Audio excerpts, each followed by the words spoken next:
नूर है आंखों में तो कर लो नजारा नूर का, नूर वालों को नजर आता है जलवा नूर क्या का। बात है, क्या तेरी सूरत तेरी सीरत तेरा नक्शा नूर का, तेरी नस्ले पाक में है बच्चा बच्चा नूर का। नारे तकबीर, नारे रिसालत, मसलगे आला हजरत फैजाने इमाम हुसैन, औलादे इमाम हुसैन। क्या कहने, सुभान अल्लाह।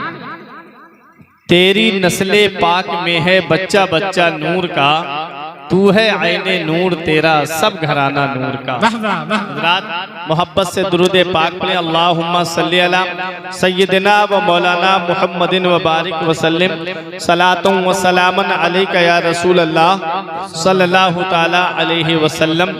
वो रहमते मुजस्सम जब मुस्कुरा दिए हैं, सहराए गुलसिता को गुलशन बना दिए हैं, वो इत्र बन के हर सू गुलशन लुटा दिए हैं, उनकी महक ने दिल के गुंचे खिला दिए हैं। जिस राह चल गए हैं कूचे बसा दिए हैं, जिस राह चल गए हैं कूचे बसा दिए हैं।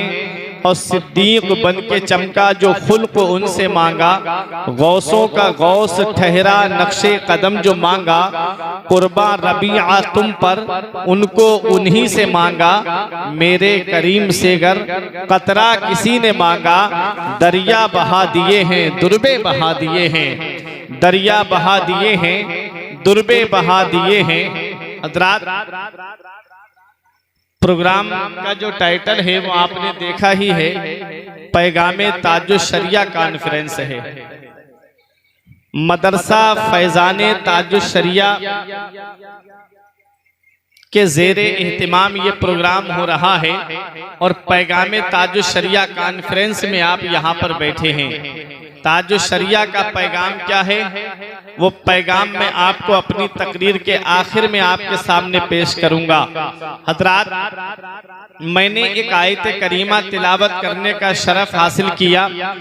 परवरदिगार आलम कुरान मजीद में इरशाद फरमाता है, इन औलियाउहु इल्लल मुत्तकून, जो अल्लाह के वली होते हैं वो परहेजगार ही होते हैं, परहेजगार ही अल्लाह के वली होते हैं, तकवे वाले ही अल्लाह के वली होते हैं, मुत्तकी ही अल्लाह के वली होते हैं। हज़रात इस आयत करीमा में रब ने हमें ये पैगाम दे दिया कि जो परहेजगार हैं वो अल्लाह के वली हैं। अब परहेजगारों का मकाम क्या है, परहेजगारों की शान क्या है? 16वां पारा सूरह मरियम, रब कुरान में फरमाता है, यौमा नहशुरुल मुत्तकीना इलर रहमान वफदा। रब फरमाता है कि हम कयामत के दिन वलियों को अपनी बारगाह में दूल्हा बना करके बुलाएंगे। कयामत के दिन हम वलियों को अपनी बारगाह में दूल्हा बना करके बुलाएंगे। अब मुझे बताओ हाजीपुरवा के जिंदा दिल मुसलमानों कि आज दुनिया का जायजा लीजिए, दुनिया के अंदर क्या माहौल है। बारात अगर बगैर दूल्हा के चली जाए तो क्या उस बारात की इज्जत होती है? क्या उस बारात की कोई खातिर होती है? आप कहोगे नहीं मौलाना साहब, हमारे यहाँ का उसूल तो ये है, हमारे यहाँ का तरीका तो ये है कि अगर बारात बगैर दूल्हा के चली जाए तो उस बारात की कोई इज्जत नहीं होती। उस बारात को ना तो नाश्ता मिलता है, उस बारात को ना तो खाना मिलता है। जब तक दूल्हा के गाड़ी पे नजर नहीं पड़ जाती तब तक बारातियों की कोई इज्जत नहीं होती। ये दुनियावी मामला है। मैं तकरीबे फहिम के लिए आपको समझाने की कोशिश कर रहा हूँ कि बारात दुनिया में अगर बगैर दूल्हा के चली जाए तो उस बारात की कोई इज्जत नहीं होती है। हज़रात रब कुरान में फरमाता है, हम कयामत के दिन वलियों को अपनी बारगाह में दूल्हा बना करके बुलाएंगे। जब औलियाए किराम दूल्हा बन के जा रहे होंगे तो उनके बाराती कौन होंगे?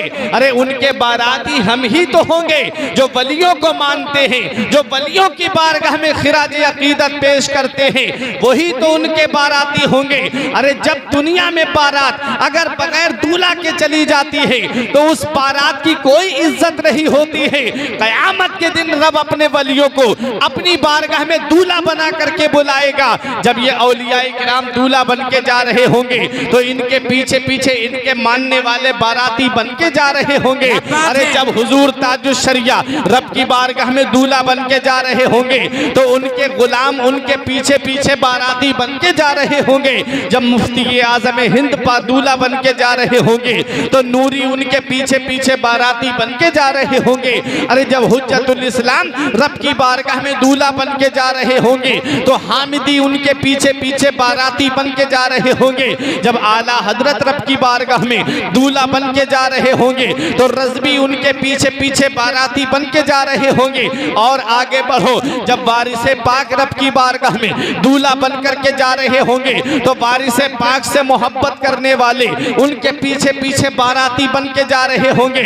और आगे बढ़ो, जब साबिरे पाक कलियरी रब की बारगाह में दूल्हा बन के जा रहे होंगे तो साबिरी उनके पीछे पीछे बाराती बन के जा रहे होंगे। अरे जब महरेरा शरीफ के आले रसूल रब की बारगाह में दूल्हा बन के जा रहे होंगे तो आले रसूल से मोहब्बत करने वाले उनके पीछे पीछे बाराती बन के जा रहे होंगे। जब बिलगिराम शरीफ की सरजमीन पर हुजूर साहिब दावत सुगरा रब की बारगाह में दूल्हा बन के जा रहे होंगे तो उनके गुलाम उनके पीछे पीछे बाराती बन के जा रहे होंगे।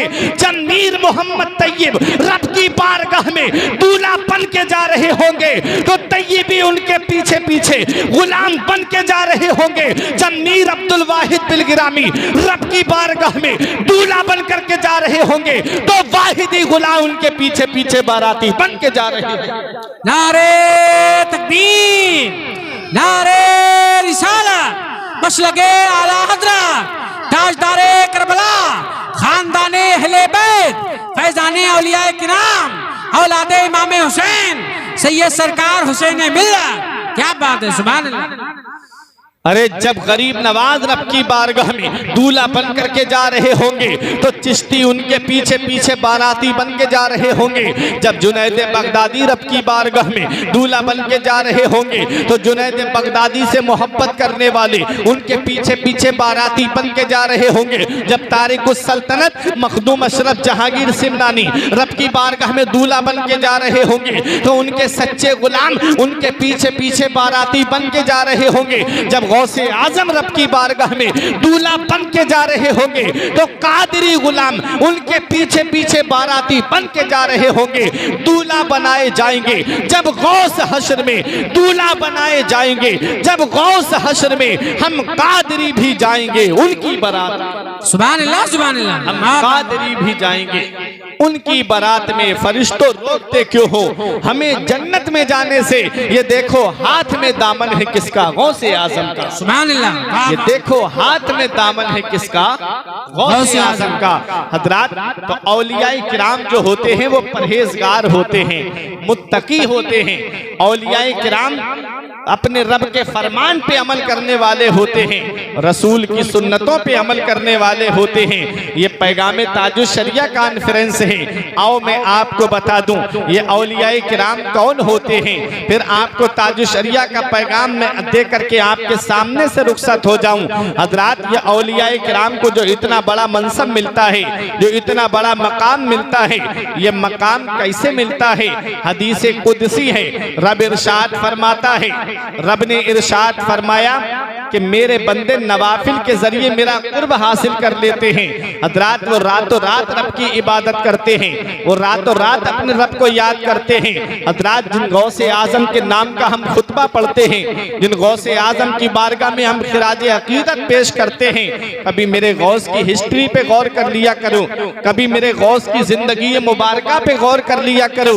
मेरे गौस के एक मुरीद का कहना है कि 40 साल तक मैंने देखा है कि गौसे आजम ने इशा के वुजू से फजर की नमाज को अदा किया है। 40 साल इस हाल में गुजारे हैं गौसे आजम ने कि इशा की नमाज के लिए आप वुजू करते, पूरी रात अल्लाह की इबादत करते, पूरी रात आप नमाज पढ़ते और फजर की नमाज उसी वुजू से अदा फरमाते थे। 40 साल ये पीठ गौसे आजम की बिस्तर से नहीं लगी। आज गौसे आजम के गुलामों का क्या हाल है? 5 वक्त की नमाज गायब है और शान से कहते हैं कि हम गौसे आजम के गुलाम हैं।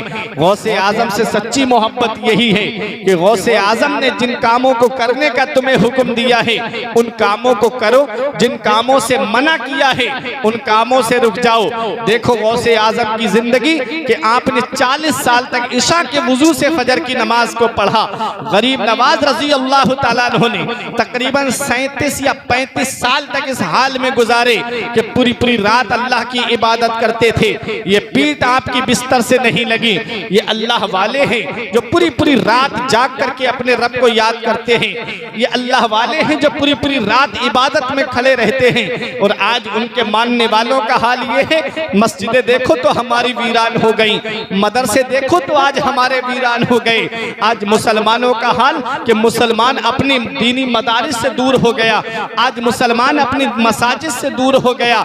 उसके बाद ये दावा करते हैं कि हम नबी के गुलाम हैं, हम नबी से सच्ची मोहब्बत करने वाले हैं। अगर नबी से सच्ची मोहब्बत होती तो पांचों वक्त अपने बिस्तर पे सो करके नहीं गुजारता, अपने नबी की मोहब्बत में मस्जिद में आ जाता।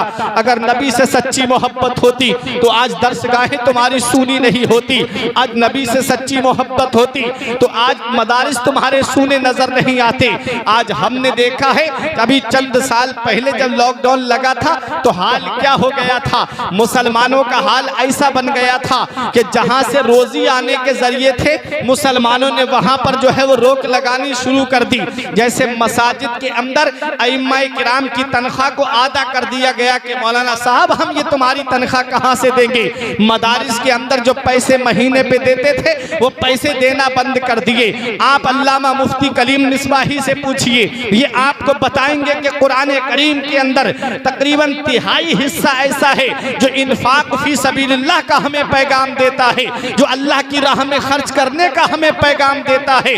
आज हम देखा जाता है मुसलमानों की शादियां देखो तो हजारों लाखों रुपये हराम कामों में मुसलमान लुटा देता है। नाचने वाली रक्कासा को ला करके घर के दरवाजों पे नचवाया जाता है, हजारों रुपये मुसलमान उसमें खर्च कर देगा। आज मुसलमानों के अंदर शादियों में जाकर के देखो ऐसे ऐसे रस्मों रिवाज चल गए कि हजारों रुपये इंसान खर्च कर देता है। कभी बैंड बाजे के ऊपर खर्च करता है, कभी बैंड बाजे पे गाने वालों के ऊपर लुटा देता है। हराम कामों में तो लुटाता है मेरी कौम का भाई, लेकिन दीनी कामों में पैसा राह खुदा में खर्च करता हुआ नजर नहीं आता।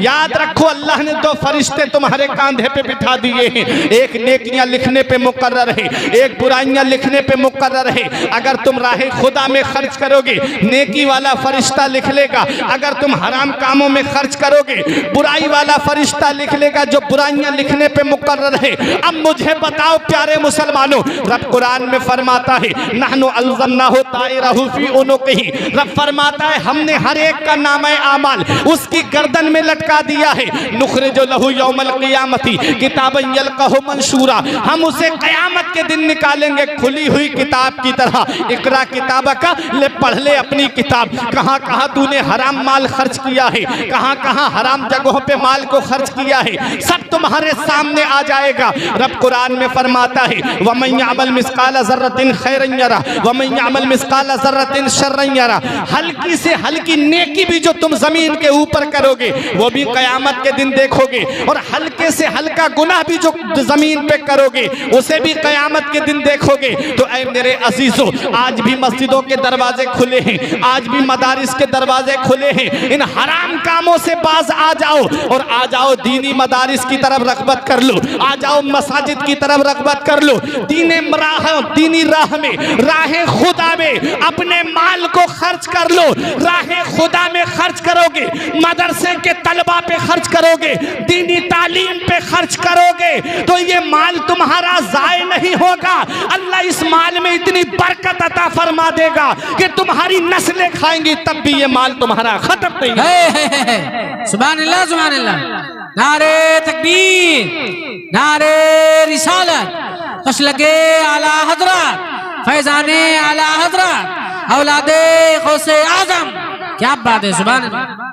हज़रात, आज दुनिया तुम्हारे मसाजिद के पीछे पड़ी है, आज दुनिया तुम्हारे मदारिस के पीछे पड़ी है। अब मुसलमान भी उसकी तरफ तवज्जो नहीं देगा तो वो दिन दूर नहीं है कि न संभलोगे तो मिट जाओगे हिंदी मुसलमानों, न संभलोगे तो मिट जाओगे हिंदी मुसलमानों। तुम्हारी दास्तां तक भी न होगी दास्तानों में। इसलिए आज भी वक्त है, आ जाओ और मुत्तहिद होकर के एक प्लेटफार्म पे खड़े हो जाओ और मसलकी आला हजरत के झंडे के साए में खड़े हो जाओ और दुनिया वालों को ये पैगाम दे दो कि मसलके आला हजरत ही है दीने हक। इसकी हद से जो बाहर निकल जाएगा कल बरोज़े क़यामत खुदा की कसम नारे दोज़ख में जाके वो जल जाएगा। क्या बात है, क्या बात है, सुभान अल्लाह। तो आ जाओ, मसाजिद की तरफ रुख कर लो, मदारिस की तरफ रुख कर लो। आज दीनी दर्सगाहें हमसे महरूम हो गई। आज हमने अपने बच्चों को दीनी तालीम में भेजना तक गवारा नहीं किया है। हम चाहते हैं कि हमारे बच्चे जो हैं वे बेहतरीन मास्टर बन जाएं, बेहतरीन इंजीनियर बन जाएं, बेहतरीन डॉक्टर बन जाएं। मैं मना नहीं करता कि अपने बच्चों को डॉक्टर ना बनाओ, मैं मना नहीं करता कि अपने बच्चों को इंजीनियर ना बनाओ, मैं मना नहीं करता कि अपने बच्चों को प्रोफेसर ना बनाओ, बनाओ, लेकिन उससे पहले अपने बच्चों को हाफिज़े कुरान बनाओ, उससे पहले अपने बच्चों को आलिम दीन बनाओ। कहीं ऐसा ना हो कि इधर जनाजा उड़ता हो उधर औलाद जमीन के लिए बंटवारा करती हो। इस हाल में अपनी औलाद को छोड़ करके जाओ कि जब तुम्हारा जनाजा उठता हो तो बेटा बंटवारे का झगड़ा ना करता हो बल्कि सरहाने बैठ करके सूरह यासीन की तिलावत करता हो। क्या बात है, क्या इस हाल में अपनी औलाद को दुनिया में छोड़ के जाना ताकि जब तुम्हारा जनाजा उठे तो यही बेटा जो है तुम्हारे लिए ईसाले सवाब करता नजर आए। क्या बात है। वो औलाद क्या ईसाले सवाब करेगी जिसे ये भी पता नहीं कि सूरह यासीन शरीफ कौन से पारे में है। इसलिए ऐ मेरे अजीजों, ये मदारिस हैं, ये मदारिस ही के पढ़े लिखे लोग हैं कि जो आज अल्हम्दुलिल्लाह ये नाकिसुल इल्म जो आपके सामने बोल रहा है ये भी तो एक मदरसे का पढ़ा हुआ है। अल्लामा कलीम मिसबाही की तकरीर आपने सुनी, ये भी तो अल्हम्दुलिल्लाह एक अजीम मदरसे से फारिग हैं। आप देख रहे हैं ये शायर इस्लाम इस्लाम निज़ामी, ये भी तो एक अजीम मदरसे से फारिग हैं। मौलाना सलमान साहिब किबला ये भी तो एक मदरसे से फारिग हैं। आप इन उलमाए किराम को देखो कि जो मदरसे से फारिग है और कैसे दीन का काम करते हुए नजर आ रहे हैं। मैं मानता हूं कि बेटा आलिम बन जाएगा या हाफिज बन जाएगा तो वो पैसे जरूर कम कमाएगा, लेकिन याद रखना उसमें इतनी बरकत होती है। मैंने देखा है कि आलिम की तनख्वाह कितनी होती है मदरसे के अंदर। कोई बहुत बड़ा सदरुल मुदर्रिसीन के मनसब पे फाइज है तो बहुत ज्यादा तनख्वाह है, प्राइवेट मदरसा है तो 10,000 तनख्वाह रख दी जाती है या इससे ज्यादा 12,000 तनख्वाह रख दी जाती है, इससे ज्यादा तनख्वाहें नहीं होती है। और इमामों की तनख्वाह का क्या हाल है आप जाकर के देखें। एक जॉब करने वाला, एक नौकरी करने वाला, दूसरे के यहाँ पर मुलाजिमत करने वाला, वो उसकी तनख्वाह ज्यादा होगी लेकिन मस्जिद के इमाम की तनख्वाह कम होगी।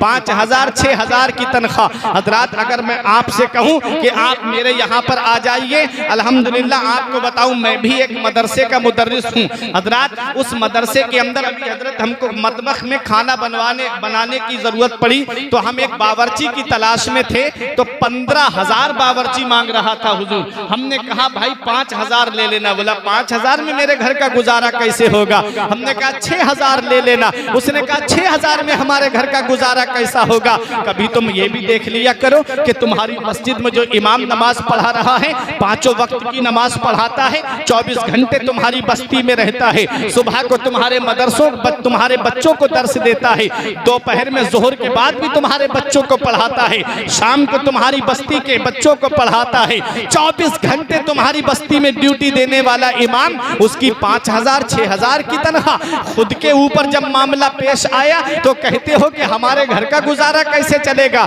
5,000 6,000 की तनख्वाह में हम कैसे अपने बच्चों का पेट पालेंगे। कभी इमाम के ऊपर भी गौर कर लिया करो, क्या उसके बच्चे नहीं हैं, क्या उसके बीवी बच्चे नहीं हैं, क्या उसके घर के खर्चे नहीं हैं, क्या उसके बच्चों का दिल नहीं होता किसी चीज को खाने का, क्या उसके बच्चों का दिल नहीं होता है कि कोई ग़िज़ाएं खा लिया करें। हजरात कभी कभी गौर कर लिया करो, आज होता क्या है, जरा जरा सी बात पे इमामों के पीछे खुराफात करनी शुरू कर दी जाती है कि मैं इस इमाम के पीछे नमाज नहीं पढ़ूंगा, इमाम साहब फला घर पे बैठे थे, मैं इसके पीछे नमाज नहीं पढ़ूंगा, इमाम साहब जा रहे थे मुझे सलाम नहीं किया। अरे इमाम सरदार होता है, तू ही अपने इमाम को सलाम कर लेता। हजरात नबी फरमाते हैं, मदीने वाले मुस्तफ़ा का फरमाने आलीशान है, तीबुल कलाम इत्आमुत ताम व इफ़शाहुस सलाम, मोहब्बत से बात करना बेहतरीन अमल है, भूखों को खाना खिलाना बेहतरीन अमल है, और सलाम को फैलाना ये बेहतरीन अमल है। इमाम साहब ने अगर सलाम नहीं किया, तू ही अपने इमाम को सलाम कर लेता, ये फरिश्ते पहले तेरे नामे आमाल में नेकियां लिख देते। सुभान अल्लाह, सुभान अल्लाह। हुआ क्या, जरा जरा सी बातों पे इमाम साहब के पीछे खुराफात करनी शुरू। कोई शरई खामी भी नहीं होती, कोई शरई गलती भी नहीं होती, फिर भी इमामों के पीछे जो है खुराफात करनी शुरू कर दी जाती है। याद रखो, जो इमामों को सताता है, जो इमामों के पीछे खुराफात करता है, उम्मीद है कि उसका खात्मा ईमान पर न हो। अल्लाह अल्लाह अल्लाह। इसलिए ऐ मेरे अजीजों, बचो इन चीजों से, नमाज पढ़ो, अल्लाह की इबादत करो, इमाम साहब से मुसाफा करो, हाथ चूमो अपने इमाम के, और आकर के अपने घर पे रहो, इमाम से मोहब्बत करते रहो। नबी फरमाते उगुदु आलिमन औ मुतअल्लिमन औ मुस्तमिअन औ मुहिब्बन फला तकुनिल खामिस फतहलिक। नबी ने फरमाया, तुम सुबह इस हाल में करो कि तुम आलिम हो, या तो तुम आलिम बन जाओ, और अगर आलिम ना बन सको और मुतअल्लिमन तो इल्म दीन हासिल करने वाले बन जाओ। क्या बात है, तालिबे इल्म बन जाओ। और जो तालिबे इल्म होता है उसकी शान बहुत बुलंद होती है। आलिम का तो मकाम है ही बहुत बुलंद, आलिम का मर्तबा है ही बहुत बुलंद। नबी फरमाते हैं, फजलुल आलिम अलल आबिद का फजली अला अदनाकुम। नबी ने फरमाया, आलिम की फजीलत आबिद के ऊपर ऐसी है जैसे मेरी फजीलत तुम में सबसे अदना के ऊपर। वाह वाह वाह वाह। आलिम का तो मकाम ही बुलंद है। अगर आलिम नहीं बन सकते तो तालिबे इल्म बन जाओ, और तालिबे इल्म दीन हासिल करने वाले की शान क्या होती है। नबी फरमाते हैं, मन सलका तरीकन यल्तमिसु फीहि इल्मन सहलल्लाहु तरीकन इलल जन्ना। जो इल्म हासिल करने के लिए रास्ता चलता है, अल्लाह ताला उसके लिए जन्नत का रास्ता आसान फरमा देता है। सुभान अल्लाह, सुभान अल्लाह। आगे मदीने वाले मुस्तफ़ा ने एक हदीस पाक में फरमाया, उतलुबुल इल्मा मिनल महदी इलल लहद। इल्म दीन हासिल करो माँ की गोद से कब्र की गोद तक। कोई कैद नहीं है कि आप, अब बुजुर्ग लोग जो नमाज याद नहीं करते उनसे कहा जाए नमाज याद करो, कहते हैं अब हमारी उम्र कहाँ रही। नबी फरमा रहे, इल्म दीन हासिल करो माँ की गोद से कब्र की गोद तक। वही बुजुर्ग जो कहते हैं कि अब हमको याद नहीं होगी, उनकी दुकान पे जाकर के बैठ जाना, वो सुबह से लेके शाम की पूरी सौदा बता देंगे कि फला इतनी सौदा उधार लेके गया है, फला के ऊपर इतने पैसे आ रहे हैं, फला ने इतने पैसे दिए थे, अभी इतने पैसे बाकी रह गए, सारा पूरा हिसाब पूरे दिन का बता देंगे। ये हिसाब याद हो जाता है उन्हें। हालांकि बताया जाता है, उलमाए किराम बताते हैं कि किताबों में सबसे आसान किताब कुरान पाक है। इंसान एक पारा पढ़ ले, पूरा कुरान अपने आप पढ़ जाए। सिर्फ एक पारा पढ़ ले, पूरा कुरान अपने आप पढ़ लेगा। वो कुरान इन्हें याद नहीं होगा, घर के सामान जो है सारे सामान इनको याद हो जाते हैं। बाजार सौदा लेने जाएंगे तो सारी चीजें खरीद के ले आएंगे, एक एक पैसे का हिसाब अलग अलग दे देंगे। अगर याद नहीं होगा तो कुरान इन्हें याद नहीं होगा, अगर याद नहीं होगी तो नमाज इन्हें याद नहीं होगी। इसलिए ऐ मेरे अजीजों, आओ मस्जिद के इमामों की तरफ अपना रुख करो, नेक लोगों के पास में बैठा करो। हजरात गिरामी, नबी फरमाते, इल्म दीन हासिल करो माँ की गोद से कब्र की गोद तक, कोई कैद नहीं है। और इल्म हासिल करने वाले की शान ये होती है, जब इंसान इल्म हासिल करने के लिए चलता है तो अल्लाह के फरिश्ते उसके नीचे अपने नूरानी कदमों के नीचे अपने नूरानी परों को बिछा देते हैं। सुभान अल्लाह, सुभान अल्लाह। तो अपने बच्चों को इल्म दीन हासिल कराओ और खुद भी दीनी तालीम हासिल करो। ये मत देखो उम्र कितनी हो गई, वक्त निकालो। अगर दिन भर काम करते हो तो शाम को थोड़ी देर जाकर के इमाम साहब से कुछ पढ़ लिया करो। इल्म दीन हासिल करते हुए मौत आ गई तो मैं आपको एक एक बात बता दूं, नबी की बारगाह में एक सहाबी बैठे हुए थे, मलकुल मौत आ गए। हजरत इजराइल ने आकर के कहा, या रसूल अल्लाह, ये जो आपके पास में आपके सहाबी बैठे हैं, इनका इंतकाल होने वाला है, मैं इनकी रूह कब्ज करने वाला हूं, आप इन्हें बता दीजिए। नबी ने उन सहाबी को बताया, सहाबी तुम्हारा इंतकाल होने वाला है। उन सहाबी ने कहा, या रसूल अल्लाह, मेरा इंतकाल होने वाला है? फरमाया हाँ। उन सहाबी से नबी ने फरमाया, तुम जो करना चाहते हो चंद लम्हों में कर लो। उन्होंने ये नहीं कहा, या रसूल अल्लाह, मैं घर वालों से बात करना चाहता हूँ। उन्होंने ये नहीं कहा, या रसूल अल्लाह, मैं अपने घर वालों को एक नजर देखना चाहता हूँ। उन्होंने ये नहीं कहा, मैं अपनी दौलत को देखना चाहता हूँ। उन्होंने ये नहीं कहा, मैं अपनी प्रॉपर्टी को देखना चाहता हूँ। अर्ज करते, या रसूल अल्लाह, सबसे बेहतर अमल मुझे बता दीजिए, सबसे बेहतर काम मुझे बता दीजिए। मदीने वाले मुस्तफ़ा ने इरशाद फरमाया, तुम चंद मसाइल को सीख लो, तुम मेरे पास इल्म हासिल कर लो। हजरात वो सहाबी फौरन बैठ जाते हैं और मसाइल सीखने में लग जाते हैं। हजरात बताना मकसद ये है, मदीने वाले मुस्तफ़ा ने इरशाद फरमाया है कि जो इल्म हासिल करते हुए दुनिया से चला जाता है, अल्लाह ताला उसे शहादत का सवाब अता फरमाता है। वाह वाह वाह वाह वाह।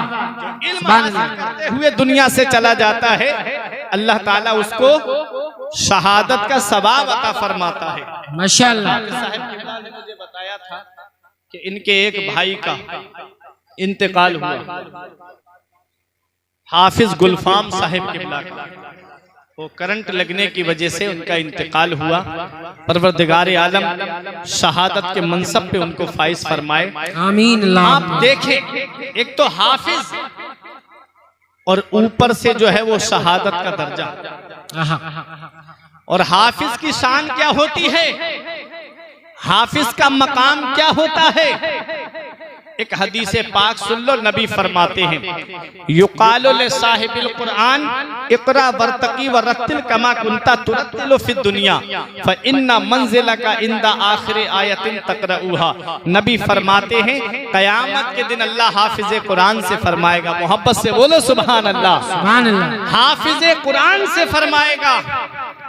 देखो शान क्या है हाफिज कुरान की, जिनको तुम दुनिया में हिकारत की नजर से देखते हो, उनका मकाम देखो, उनका मर्तबा देखो, उनकी शान देखो। युकाल ले साहिबिल कुरान, अल्लाह हाफिज कुरान से फरमाएगा, इकरा वर्तकी वरत्तिल कमा कुंता तुरत्तिलु फिद दुनिया, तू कुरान की तिलावत कर और तजवीद के साथ पढ़, ठहर ठहर के पढ़, बेशक तेरी मंजिल तेरी आखिरी आयत होगी जन्नत में। क्या समझे? यालमुन तालमुन वाला नहीं, बल्कि तजवीद के साथ पढ़। और तजवीद के साथ कहाँ पढ़ा जाता है? वो मदारिस के अंदर तालीम दी जाती है। एक एक हर्फ को कहाँ से अदा किया जाता है, ये तालीम कहाँ मिलती है? हमें मदरसों के अंदर मिलती है। तो कुरान को ठहर ठहर के पढ़ना चाहिए, तजवीद के साथ पढ़ना चाहिए। हजरात अब देखो, नबी फरमाते हैं, अल्लाह हाफिज कुरान से कयामत में फरमाएगा, तू कुरान की तिलावत कर, ठहर ठहर के पढ़, तजवीद के साथ पढ़। फइन्ना मंजिला का इंदा आखिर आयतिन तकरऊहा, बेशक तेरी मंजिल तेरी आखिरी आयत होगी। मतलब क्या है? मतलब ये है कि हाफिज कुरान पढ़ेगा बिस्मिल्लाहिर्रहमानिर्रहीम, जन्नत में एक दर्जा बुलंद हो जाएगा। पढ़ेगा अल्हम्दुलिल्लाहि रब्बिल आलमीन, दूसरा दर्जा बुलंद हो जाएगा। पढ़ेगा मालिक यौमिद्दीन, तीसरा दर्जा बुलंद हो जाएगा। उलमाए किराम फरमाते, पूरे कुरान में 6666 आयतें हैं। उलमाए किराम बहुत गौर से इनकी दुआएं लेते हुए कि उलमाए किराम ने फरमाया कि पूरे कुरान के अंदर 6666 आयतें हैं। जिन हाफिजों को तुम तौहीन की नजरों से देखते हो, उनका मर्तबा ये है कि वो जन्नत में तुमसे 6666 दर्जे बुलंदो बाला हों। नारे तकबीर, नारे रिसालत, मसलके आला हजरत, फैजाने कुरान, एजाज़े कुरान, औलादे इमाम हुसैन, सैयद सरकार हुसैन मिल्लत, वाहिदी दूल्हा। क्या बात! 6666 दर्जे बुलंद होगा हाफिज, और उसका मर्तबा जन्नत में इतना बुलंद वाला होगा। अब मुझे बताओ, अगर बेटा दुनिया में डॉक्टर बन गया, इंजीनियर बन गया, प्रोफेसर बन गया, तो वो पैसे तो कमा सकता है, लेकिन वो ताज तुम्हें नहीं दिला सकता जो एक हाफिज कुरान के माँ बाप को अल्लाह कयामत में अता फरमाएगा। जो एक आलिम दीन के माँ बाप को अल्लाह कयामत में वो ताज अता फरमाएगा कि मन क़रा अल कुरान व अमिला बिमा फीहि यल्बिसु वालिदाहु ताजन यौमल क़ियामति दौहु अहसनु का दौइ शम्स। नबी फरमाते जो कुरान पढ़े और उस पर अमल करे, अल्लाह ताला कयामत के दिन उसके माँ बाप को ऐसा ताज अता फरमाएगा जिसकी रोशनी आसमान के चांद और सूरज से भी ज्यादा हो। क्या बात है। ये मकाम है इल्म दीन हासिल करने वालों का, ये मकाम है हाफिज और आलिम के। माँ बाप का तो सोचो कि इनका मकाम क्या होगा, जो आलिम होगा, जो हाफिज होगा, फिर उसका मकाम क्या होगा। ये माँ बाप की शान है कि अल्लाह ताला हाफिज और आलिम के वसीले से उनको ऐसा ताज देगा जिसकी रोशनी आसमान के चांद और सूरज से ज्यादा होगी। तो फिर इन हाफिज और आलिमों का मकाम और मर्तबा कितना बुलंद होगा। माशाअल्लाह, सुभान अल्लाह। तो अपने बच्चों को दीनी तालीम की तरफ रग़बत दिलाओ, दीनी तालीम दो, फिर उसके बाद चाहे डॉक्टर बनाना, चाहे इंजीनियर बनाना, चाहे मास्टर बनाना। जब बच्चा दीनी तालीम हासिल किए होगा, जब उसके सीने में कुरान और हदीस का इल्म होगा, तो वो डॉक्टर बनेगा, तो वो किसी के ऊपर नाजायज जो है वो दबाव पैसे का नहीं डालेगा, बल्कि उसके ऊपर जो है उसके ऊपर शरीयत का दबाव पड़ा हुआ होगा कि गरीबों की मदद करना, गरीबों के काम आना। हजरात, इसलिए अपने बच्चों को पहले दीनी तालीम दो, फिर उसके बाद में दुनियावी तालीम से उन्हें आरास्ता करना। इसीलिए मैं कहता हूँ बख्शिश की राह मोमिनो आसान बना लो, अपने लिए निजात का सामान बना लो। दुनिया की किताबों पे नजर बाद में रखना, बच्चों को पहले हाफिज कुरान बनो। वाह वाह वाह वाह, सुभान पहले अपने बच्चों को दीनी तालीम दो। ये मदरसे हैं जिनकी तरफ रग़बत कैसे कम हुई वो आज मैं आपको बताता हुआ चलूं। जब अंग्रेजों ने इस हिंदुस्तान पे कब्जा किया था, अब अपने असल मौजू की तरफ आ रहा हूं। जब अंग्रेजों ने हिंदुस्तान पे कब्जा किया तो उन्होंने क्या देखा कि मुसलमान दबने में नहीं आ रहा था, मुसलमान किसी से नहीं दब रहा था। अंग्रेज बहुत ज्यादा दिमाग से काम करता है, जहन से काम लेता है। उसने अपना जहन लगाया कि मुसलमान दब क्यों नहीं रहे, तो किसी ने कहा मुसलमान इसलिए नहीं दब रहे हैं कि ये सबसे ज्यादा मोहब्बत करते हैं तो अपने नबी से मोहब्बत करते हैं। क्या बात है, क्या बात। सबसे ज्यादा अपने नबी से प्यार करते हैं। और याद रखो, इस हिंदुस्तान की सरजमीन पर मुसलमानों ने अपना खूने जिगर पेश किया है। आज भी दिल्ली में इंडिया गेट पे जाकर के देख लो, 76,000 से ज्यादा स्वतंत्रता सेनानियों के जो नाम लिखे हुए हैं, उनमें 76,000 से ज्यादा नाम सिर्फ मुसलमानों के लिखे हुए हैं।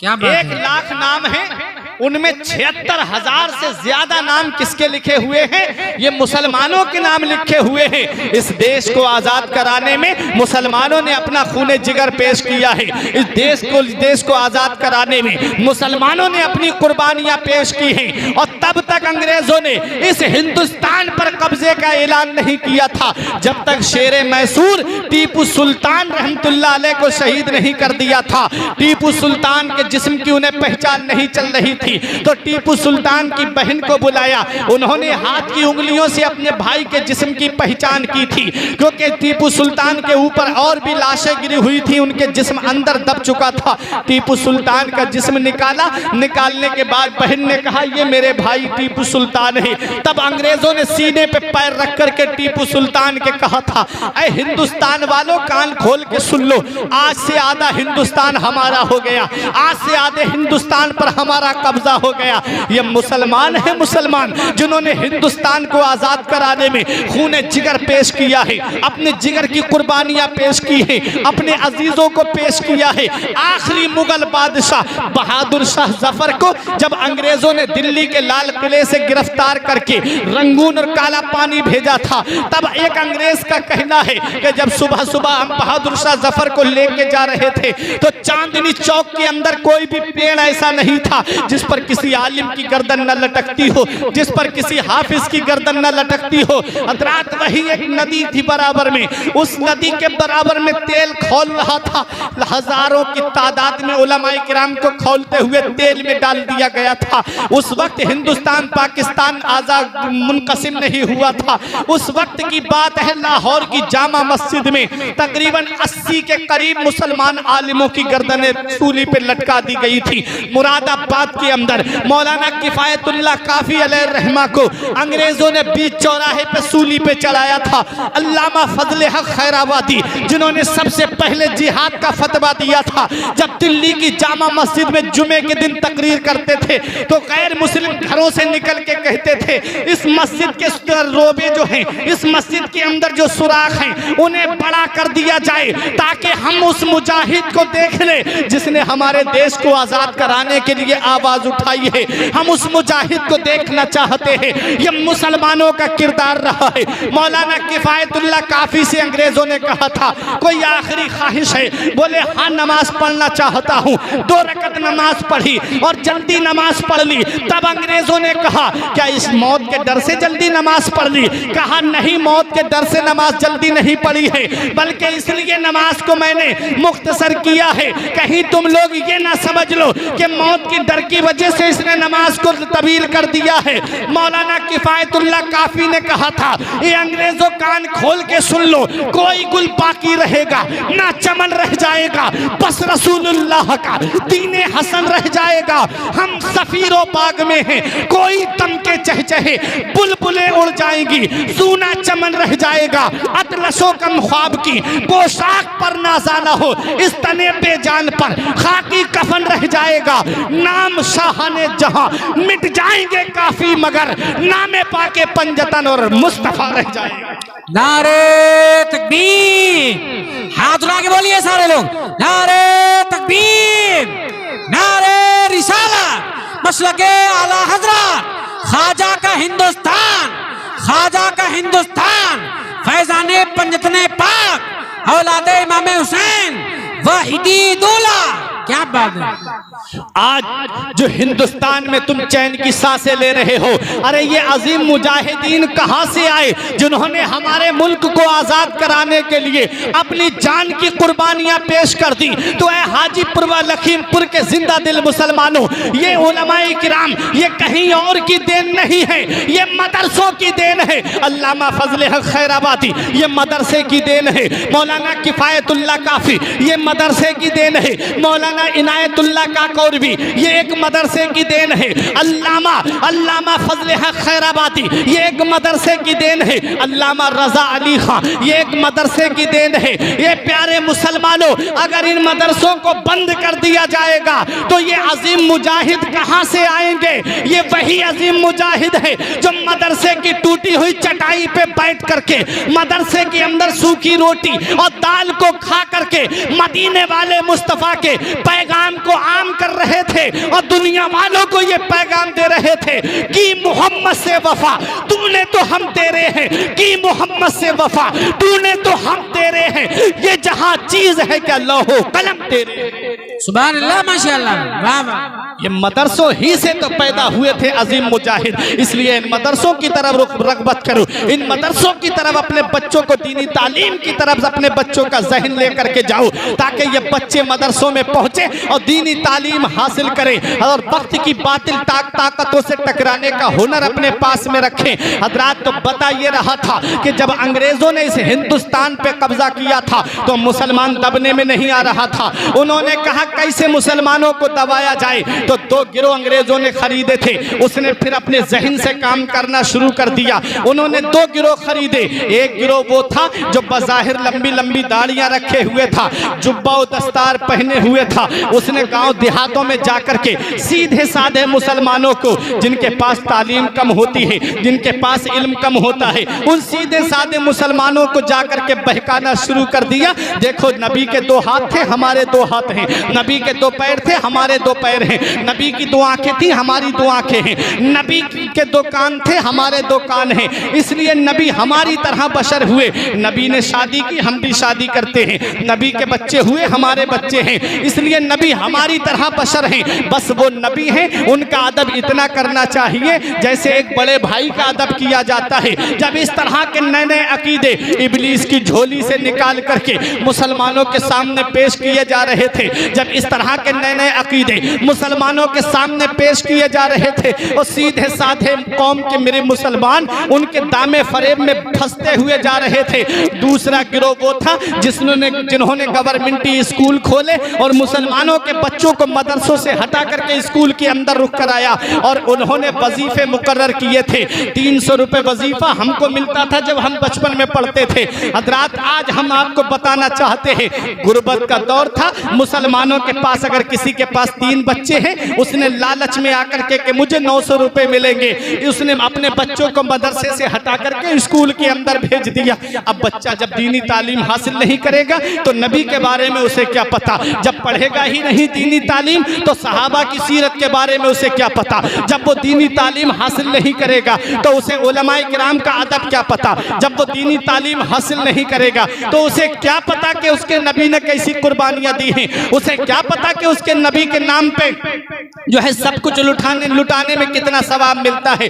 जब उसे पता ही नहीं है कि नबी की शान क्या है, सहाबा की शान क्या है, वलियों की शान क्या है, आलिमों का मकाम और मर्तबा क्या है, तो जब उन बच्चों को दीनी तालीम से दूर कर दिया और दूसरा जहन उसने ये चलाया, हर घर में टीवी पहुंचाने का उसने जहन चलाया। हजरात, जब हर घर के अंदर इस तरह से शैतान को ला करके रख दिया गया और जब मुसलमानों के बच्चों को दीनी तालीम से तो पहले ही दूर कर दिया, अब उन बच्चों को जो है फिल्मी ड्रामों की जो है लत लगा दी और मुसलमानों के बच्चे फिल्मी ड्रामों में मस्त होने लगे। घर की औरतें बच्चे सब बैठ करके पूरा दिन टीवी के सामने बैठ करके अपना वक्त जाया करते रहे। याद रखो प्यारे मुसलमानों, जब नमाजों की तरफ तवज्जो नहीं गई, जब दीनी मदारिस की तरफ तवज्जो नहीं गई, इस तरह से ईमान कमजोर होता चला गया। आज इसीलिए आज मुसलमान क्यों परेशान है, इसीलिए आज जो तुम्हारे ऊपर मुसीबतों के पहाड़ तोड़े जा रहे हैं ये तुम्हारे ईमान की कमजोरी है। वरना तारीख उठा करके देख लो,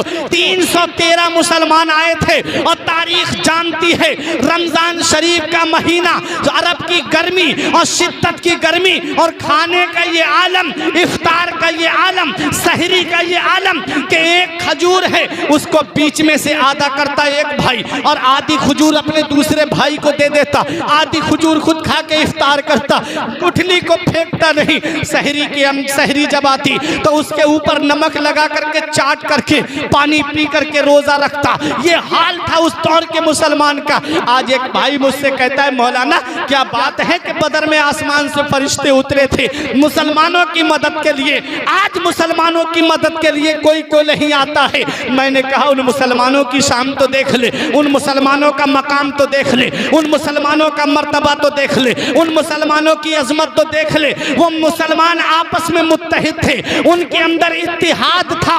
वो आए थे तो ये कह के आए थे, कसम खाई है मर जाएंगे या मारेंगे नारी को, सुना है गालियां देता है वो महबूबे बारी को। आज तुम्हारे सामने नबी की शान में गुस्ताखी की जाए, आज तुम्हारे सामने नबी को गालियां दी जाए। याद रखो नबी फरमाते हैं कि जब मेरे सहाबा को गालियां दी जाए, जब मेरे सहाबा को बुरा भला कहा जाए और आलिम उस वक्त में अपने इल्म को छुपाए, नबी फरमाते हैं तो उस वक्त आलिम को अपने इल्म को छुपाना नहीं है बल्कि आवाज को निकालना है। आज नबी की शान में गुस्ताखी हो रही है, कुछ मेरी कौम के आलिम उनकी हिमायत में बोल रहे हैं। मैं यहाँ ये पैगाम देना चाहता हूँ, ताज शरिया हमें ये पैगाम देते हैं, नबी से जो हो बेगाना उसे दिल से जुदा कर दे, नबी से जो हो बेगाना उसे दिल से जुदा कर दे, पितर मादर बिरादर जानो मालूम पर फिदा कर दे। नारे तकबीर, नारे रिसालत, मसलके आला हजरत औलादे गौसे आजम सैयद सरकार हुसैन मिल्लत। क्या बात है, सुभान अल्लाह।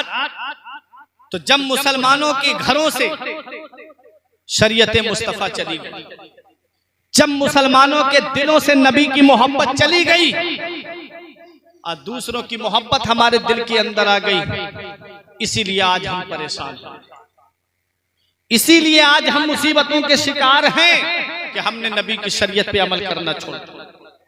आज मुसलमानों की बस्ती से गुजरो शाम के वक्त में, आले रसूल की मौजूदगी में बोल रहा हूँ, बड़ी जिम्मेदारी के साथ। शाम के वक्त गुजरना मुसलमानों की बस्ती से तो लाइन से बैठे हुए पबजी खेलते हुए मिलेंगे, व्हाट्सएप चलाते मिलेंगे, फेसबुक चलाते मिलेंगे, यूट्यूब पे अपनी आंखें गंदी करते हुए मिलेंगे। और कभी गैर मुस्लिमों की बस्ती से जाना, उनके बच्चे पढ़ते हुए मिलेंगे, उनके बच्चे तालीम हासिल करते हुए मिलेंगे, उनके बच्चे एजुकेशन हासिल करते हुए मिलेंगे, और मुसलमानों के बच्चे मोबाइल में मस्त हैं। अब मुझे बताओ प्यारे मुसलमानों, क्यों ना आए तुम्हारे ऊपर मुसीबतें, क्यों ना आए तुम्हारे ऊपर परेशानियां।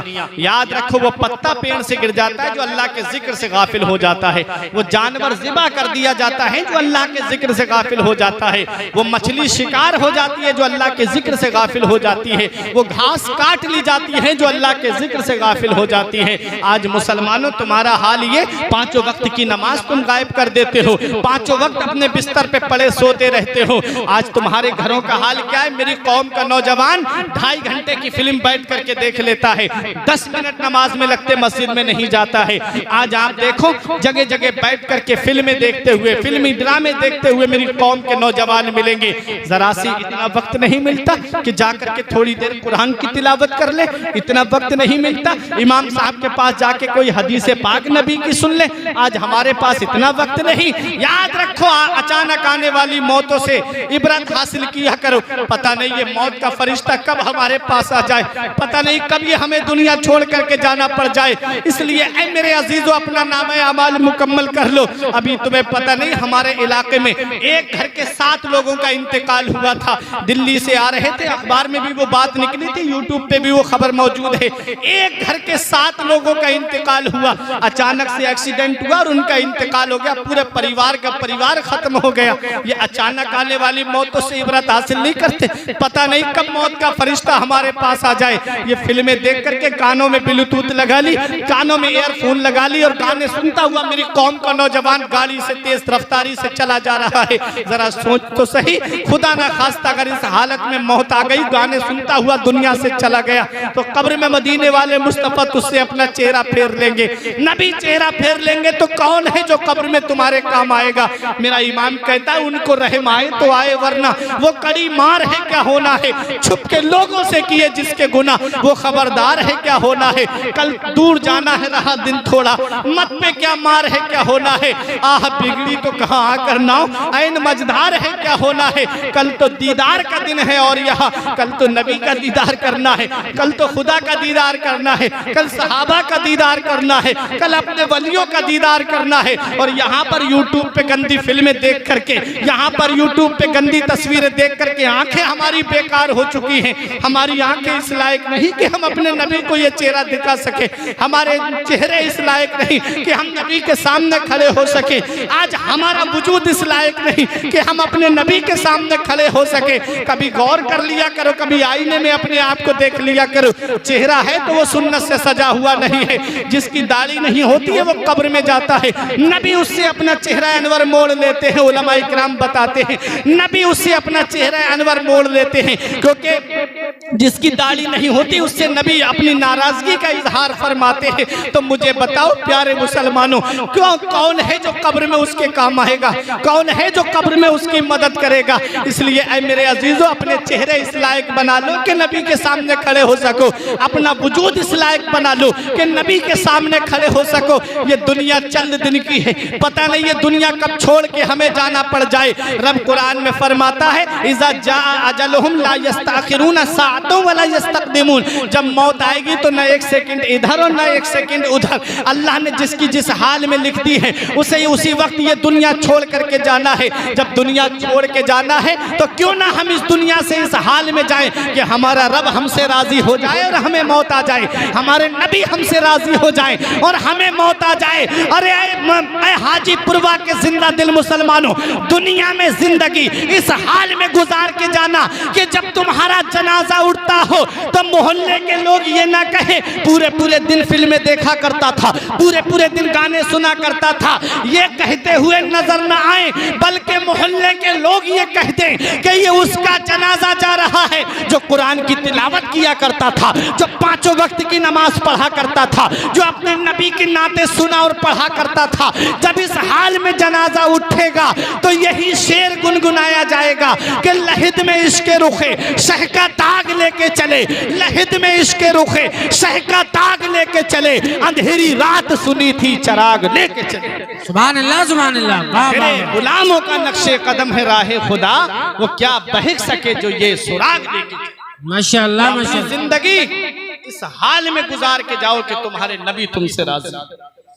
और नबी कब राजी होंगे? नबी फरमाते जो इलत कुर्रतु ऐनी फिस्सलाह, मेरी आंखों की ठंडक अल्लाह ने नमाज में बनाई। माशाअल्लाह। तो जब नमाज पढ़ोगे तो नबी की आंखों को ठंडक मिलेगी, जब अपने रब की इबादत करोगे तो नबी की आंखों को ठंडक पहुंचेगी। और नबी राजी हो गए तो सब राजी हो जाएंगे।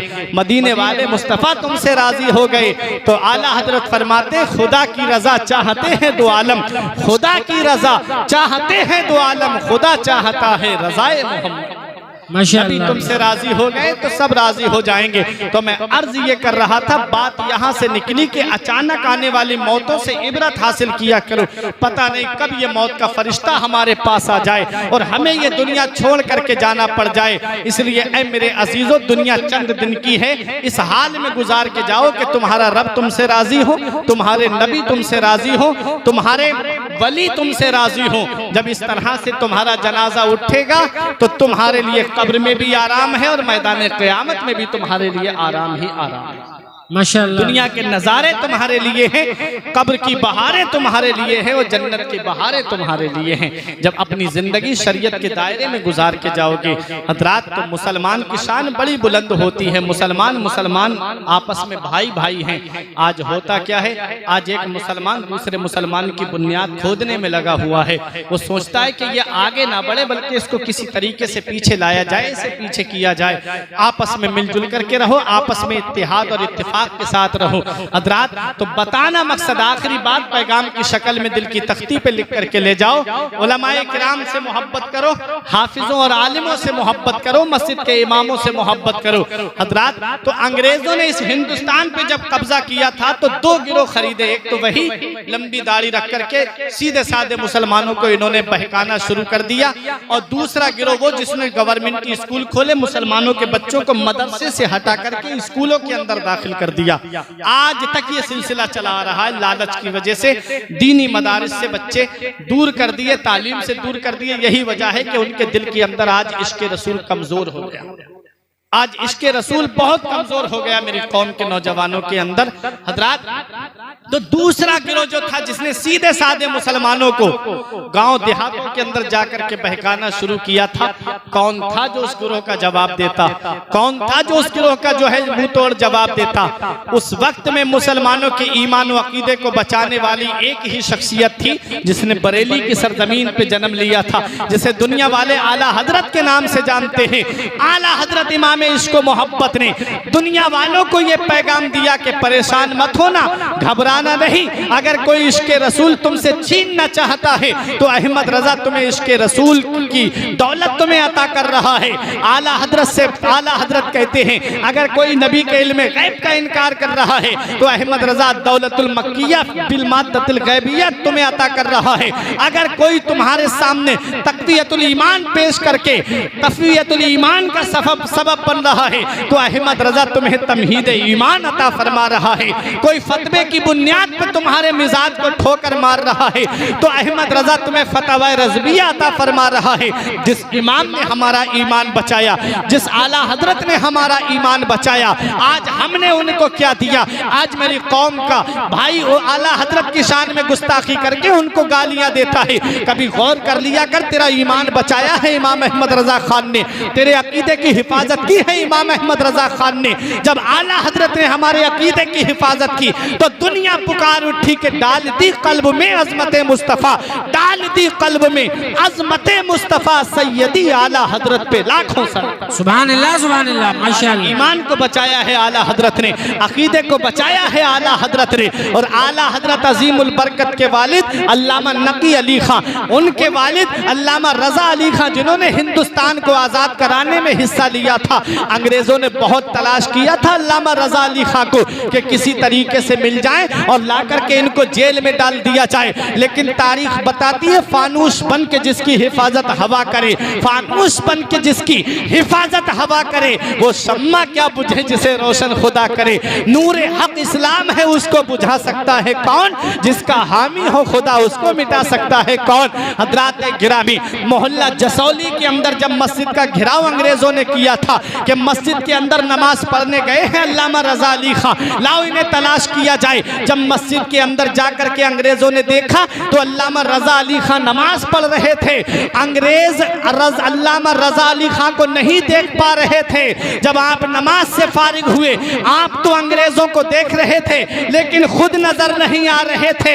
हमें यहीं से पता चल गया कि जब आला हजरत के दादा की ये शान है कि आप अंग्रेजों को नजर नहीं आते हैं, हमारी समझ में गारे सौर का मंजर आ गया कि जब अदू गारे सौर के इर्द गिर्द घूम करके नबी को ढूंढ रहे थे, मेरे इमाम ने पैगाम दे दिया, जान है जान क्या नजर आए, क्यों अदू गिरदे गार फिरते हैं। जान है जान क्यों नजर आए, क्यों अदू गिरदेगार फिरते हैं। हजरात गिरामी, वही मदीने वाले मुस्तफ़ा ही के तो गुलाम है अल्लामा रजा अली खां। हजरात इन्होंने अंग्रेजों से मुकाबला किया था, जंग आज़ादी में हिस्सा लिया था। जंग आज़ादी में हिस्सा लेने वाली एक शख्सियत और थी जिनका मज़ार बरेली शरीफ के अंदर मोहल्ला हुसैन बाग के अंदर है, जिन्हें हाफिज रहमत अली खां कहा जाता है। एक हाफिज रहमत अली खां है। पीलीभीत शरीफ के अंदर जब जाएंगे तो वहां पर आपको, जहां शाहजी मोहम्मद शेर मियाँ का मज़ार पाक है और शाहजी मियाँ का उर्स पाक आने वाला है जिलहिज्जा में, 6 तारीख को शायद के कुल शरीफ होता है। हजरात गिरामी, वही हाफिज रहमत अली खां ने जब पीलीभीत की जामा मस्जिद की बुनियाद का मामला आया तो ये कहा गया कि इसकी बुनियाद वो रखेगा जिसकी ना नमाज तहज्जुद कज़ा हुई हो, ना सुन्नत गैर मुअक्कदा कज़ा हुई हो।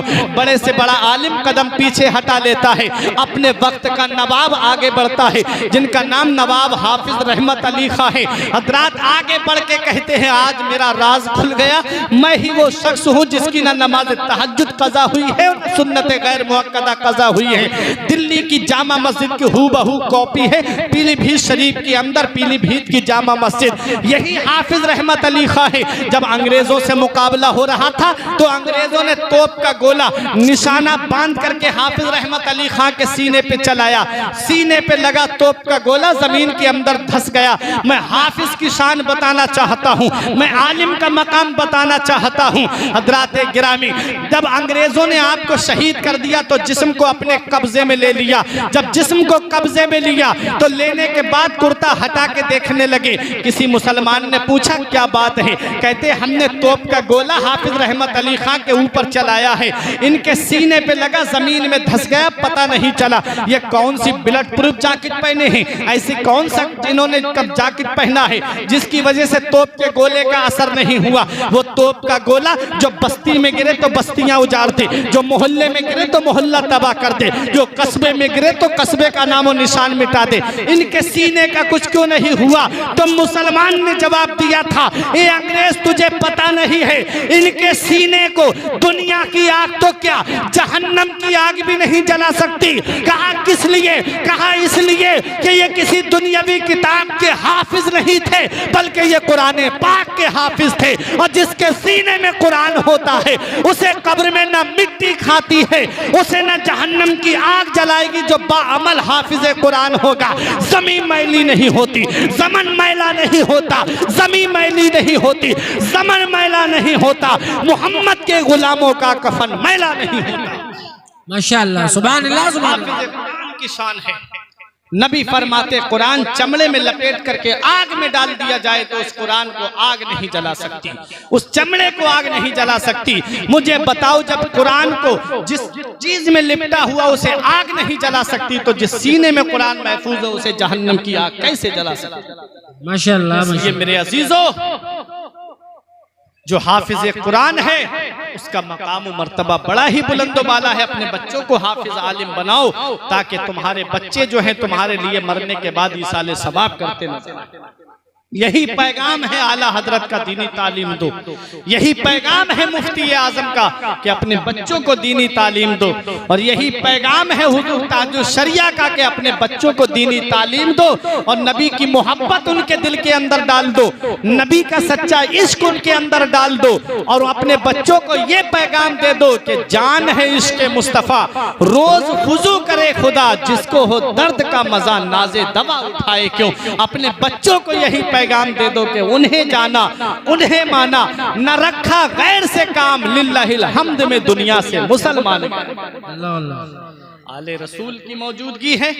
आले रसूल जो शख्सियत आपके यहाँ पर तशरीफ लाई है, अपनी किस्मत पे नाज करो। हिंदुस्तान के अंदर वैसे तो आला हजरत के कौल पे मेरा अमल है कि जो अपने आप को सैयद बताए आप उसकी बात को मान लो। हिंदुस्तान के अंदर जो मैंने किताबों के अंदर पढ़ा, आपको असली सैयद देखना है तो आप बिलग्राम शरीफ की सरजमीन पे चले। देखो, जब मुगलों के दौर में एक बात ये पैदा हो गई थी, मुगलों ने कहा कि हिंदुस्तान में अब असली सैयद नहीं। पूछा क्यों, कहा असली सैयद अब हम उस तरफ है। कहा इधर हिंदुस्तान में असली सैयद नहीं है। तो उस वक्त मीर अब्दुल वाहिद बिलग्रामी ही की खानदान की एक अजीम शख्सियत जिनका नाम सैयद ताहिर मियाँ था, जिनको सैयद ताहा कहा जाता है। मीर अब्दुल वाहिद बिलग्रामी ने सबा सनाबिल शरीफ के अंदर इसको लिखा है, जिनको सैयद ताहा कहा जाता था। पूछा गया कि असली सैयद की पहचान, कहा उनके दाढ़ी के बाल को आग नहीं जला सकती। अल्लाह, सैयद ताहा मियाँ के दाढ़ी के एक बाल को जब आग के अंदर रखा गया, घंटों वो बाल आग के अंदर रहा। जब निकाला गया तो आग के अंदर से बाल गर्म होना चाहिए, लेकिन बाल गर्म नहीं था बल्कि बिल्कुल ठंडा था और उसे आग ने नहीं जलाया। अंग्रेज हैरत में, उस मुगलों के दौर की बात बता रहा हूँ, सबकते लिसानी की वजह से जुमला निकला। उस दौर के मुगल बहुत शर्मिंदा हुए और पशेमा हुए और माफी मांगी आले रसूल से और कहा कि हमें माफ कर दीजिए, आज हमने देख लिया कि हिंदुस्तान की सरजमीन पे भी असली सैयद मौजूद है। माशाअल्लाह, सुभान अल्लाह, हजरत ही का खानदान है। और आज जो आप देख रहे हैं बिलग्राम शरीफ के अंदर सादाते किराम, महरेरा शरीफ के अंदर जो सादाते किराम है, मसौली शरीफ के अंदर हुजूर गुलजारे मिल्लत, हुजूर हुसैन मिल्लत की शक्ल सूरत में जो सादाते किराम मौजूद हैं, आप ये जो सादाते किराम का हसीन गुलशन देख रहे हैं, ये इसका मेन हेड क्वार्टर कहाँ है? इसका मेन हेड क्वार्टर जो है वो बिलग्राम की सरजमीन है। सुभान अल्लाह, सुभान अल्लाह। बिलग्राम शरीफ की सरजमीन है। मीर अब्दुल जलील बिलग्रामी अलैहि रहमा महरेरा शरीफ चले गए, जिनकी नस्ल पाक के सादाते किराम आज भी महरेरा शरीफ के अंदर मौजूद हैं। सैयद अमीन मियाँ, नजीम मियाँ की शक्ल सूरत में आप देख सकते हैं। और एक शहजादे मसौली शरीफ में चले गए, मीर मोहम्मद इस्माइल वास्ती रज़ाकी कादरी ज़ैदियुल हुसैनी, आज उनकी औलाद आप देख रहे हैं। सैयद गुलजार मियाँ, हुसैन मियाँ की शक्ल सूरत में है। और बाकी शहजाद बिलग्राम शरीफ के अंदर है। हुजूर साहिब दावत सुगरा की नस्ल पाक में आप देख लें तो हुजूर उवैस मियाँ हैं, हुजूर बादशाह मियाँ हैं। और आप इधर मीर अब्दुल वाहिद बिलग्रामी की नस्ल पाक में देख ले तो उन्हीं की नस्ल पाक का एक शहजादा हुजूर हुसैन मिल्लत की शक्ल सूरत में तुम्हारी निगाहों के सामने। वाह वाह, नारे तकबीर, नारे रिसालत, मसलके आला हजरत, खानदाने इमाम हुसैन, खानदाने इमाम हुसैन, औलादे इमाम हुसैन, सैयद सरकार हुसैन मिल्लत। क्या बात है, सुभान अल्लाह। उन्हीं का शहजादा तुम्हारी निगाहों के सामने है। अरे शायर ने पुकार के कहा था कि आसमान से बड़ी उड़ान रखते हैं हम, अपने पांव तले आसमान रखते हैं। अरे यजीद जैसे भिखारी की हैसियत क्या है, हुसैन सबसे बड़ा खानदान रखते हैं। हुसैन सबसे बड़ा खानदान रखते हैं। एक बेटा हुसैन का मैदान करबला से वापस आया था, आज पूरी दुनिया में मेरे इमाम हुसैन की नस्ल मौजूद है। आज पूरी दुनिया में आज सादात किराम मौजूद हैं। उधर ना तीर ना खंजर कमान बाकी है, इधर हर एक दहन में जुबान बाकी है। और अजीब जंग है वो जंगे करबला जिसमें हुआ जो कत्ल वही खानदान बाकी है। अजीब जंग है वो जंगे करबला जिसमें हुआ जो कत्ल वही खानदान बाकी है। तो ऐ मेरे अजीजों, मैंने आयत पढ़ी कुरान की, यौम नहशुरुल मुत्तकीना इलर रहमान वफ्दा। अल्लाह फरमाता है हम कयामत के दिन वलियों को अपनी बारगाह में दूल्हा बना करके बुलाएंगे, और जो इनके दुश्मन हैं, वलियों से नफरत करने वाले हैं, उनके लिए कुरान कहता है वह नसूकुल मुजरिमीना इला जहन्नम विरदा। और जो वलियों से नफरत करने वाले हैं, वलियों से बुग़्ज़ रखने वाले हैं, वलियों की कब्र को महज मिट्टी का ढेर बताने वाले हैं, उनके लिए कुरान कहता है वह नसूकुल मुजरिमीना इला जहन्नम विरदा। उनको जहन्नम की तरफ प्यासा हाँका जाएगा, उन्हें जहन्नम की तरफ फरिश्ते मारते हुए लेकर के जाएंगे, हाँकते हुए लेकर के जाएंगे, और उन्हें जहन्नम के अंदर डाल दिया जाएगा। हम अल्हम्दुलिल्लाह वलियों से मोहब्बत करने वाले हैं, पीराने इज़ाम से मोहब्बत करने वाले हैं, सादात किराम से मोहब्बत करने वाले हैं, अपने आलिमों की जूतियों को अपने सर पे ताज बना करके रखने वाले हैं। हम अल्हम्दुलिल्लाह औलिया किराम से मोहब्बत करने वाले हैं। हम जानते हैं कि ये वो दुआ है जो सब कुछ खरीद सकती है, तुमको मुझको खरीद सकती है। मैं कैसे कह दूं कि वलियों से कुछ नहीं मिलता, जुबैदा बीबी जब जन्नत खरीद सकती है। ऐसी बुलंदियों के मीनारों पे जाइए, उठकर जमीन से चांद सितारों पे जाइए, अजमत जो चाहते हो मेरा मशवरा सुनो, अल्लाह के वली के मज़ारों पे जाइए, अल्लाह के वली के मज़ारों पे जाइए। अपने बच्चों को मदारिस की तरफ भेजिए, मदरसों में भेजिए, दीनी तालीम अपने बच्चों को हासिल कराइए, और कुछ ना कुछ जो हो आपसे हो सके इन्फाक फी सबीलिल्लाह पे अमल कीजिए। कुरान की आयत के अल्लाह की राह में खर्च करने पे अमल कीजिए, मदरसों के अंदर तालीम पे खर्च कीजिए। एक नुस्खा बता के जा रहा हूँ बहुत शॉर्टकट में, वक्त कम है। आले रसूल में माजरत चाहता हूँ, वक्त काफ़ी हो गया, बहुत देर तक आले रसूल को बिठाना पड़ा। आले रसूल अल्लाह अल्हम्दुलिल्लाह ऐसा अखलाक है हुजूर हुसैन मिल्लत का कि हजरत हमेशा खुश अखलाकी से पेश आते हैं, और जो भी बयान करता है उसके बयान को हजरत सुनकर के दादो तहस से नवाजते भी हैं, और उसको दुआओं से अपनी नवाजते हैं। ये अल्हम्दुलिल्लाह मैंने कई प्रोग्राम हजरत के साथ किए, हजरत ने हर प्रोग्राम में मुझे अपनी मुस्तजाब दुआओं से नवाजा। ये हजरत का अखलाक है, आले रसूल की मोहब्बत है। ये कयामत के दिन ये मोहब्बत ही तो काम आएगी, आले रसूल का कुर्ब ही तो काम आएगा। ये तो इनके खानदान की बात है। ये कहेंगे नाना मुस्तफा से, नाना मेरी मौजूदगी में हाजीपुरवा के मुसलमानों ने बैठ करके आपका जिक्र सुना था, प्यारे हुसैन का जिक्र सुना था। ए नाना जान, मेरी आपसे ये गुजारिश है कि मेरे चाहने वालों को और अपने चाहने वालों को आज जन्नत का टिकट अता फरमा दिया। तो ये तो इनके खानदान की बात है, ये तो इनके घर की बात है। ये मचल जाएंगे, शहजादा मचल जाएगा तो नाना को प्यार आ ही जाएगा। इसलिए ऐ मेरे अजीजों, इनके दामन से वाबस्ता हो जाओ, और जो अभी तक किसी सच्चे पीर से बैअत नहीं हुए, मुरीद नहीं हुए हैं, वो आले रसूल का दामन पकड़ लीजिए। इससे अच्छा मौका आपको नहीं मिल सकता।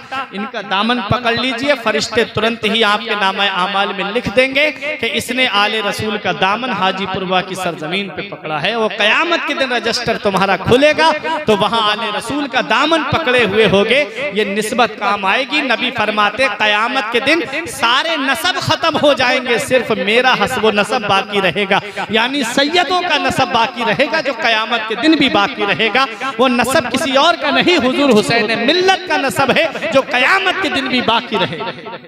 इनके दामन से वाबस्ता हो जाओ, इनके दामन को पकड़ लो, और दीनी मदारिस की तरफ रुख कर लो, मसाजिद की तरफ रुख कर लो, नमाजें पढ़ो पांचों वक्त की। पता नहीं है दुनिया कब छोड़ के जाना पड़ जाए। आलिमों का अदब करो, हाफिजों का अदब करो। ये एक पैगाम है, और यही पैगाम ताज शरिया है। नबी से जो हो बेगाना उसे दिल से जुदा कर दे, पिदर मादर बिरादर जानो माल उन पर फिदा कर दे, और मुनव्वर मेरी आंखों को मेरे शम्सुद्दोहा कर दे, गमों की धूप में वो साया जुल्फे दुता कर दें, परवरदिगार आलम की बारगाह में दुआ है, मेरे कुछ अर्ज करने में सबकत लिसानी की वजह से या बतकाज़ा बशरियत कोई गलती हो गई हो, मौला मुझे माफ फरमाए। अस्तगफिरुल्लाह रब्बी मिन कुल्ले ज़ंबि व अतूबु इलैह। मेरे साथ मिलके कलमा तैयब पढ़े, ला इलाहा इल्लल्लाहु मुहम्मदुर रसूलुल्लाह सल्लल्लाहु ताला अलैहि वसल्लम। ये जिंदगी सवारिए, दिल शाद कीजिए, लम्हात जिंदगी के ना बर्बाद कीजिए। जब मकसद हयात इबादत खुदा की है, पढ़िए नमाज, मस्जिदें आबाद कीजिए। सभी के सामने एक दिन जरूर आता है, ये हुस्न फानी है लेकिन गुरूर आता है। किसी क्रीम से पाउडर से कुछ नहीं होता, नमाज पढ़ने से चेहरे पे नूर आता है। रही कली तो फूल खिलेंगे, जिंदगी बाकी रही तो फिर मिलेंगे। अस्सलाम वालेकुम।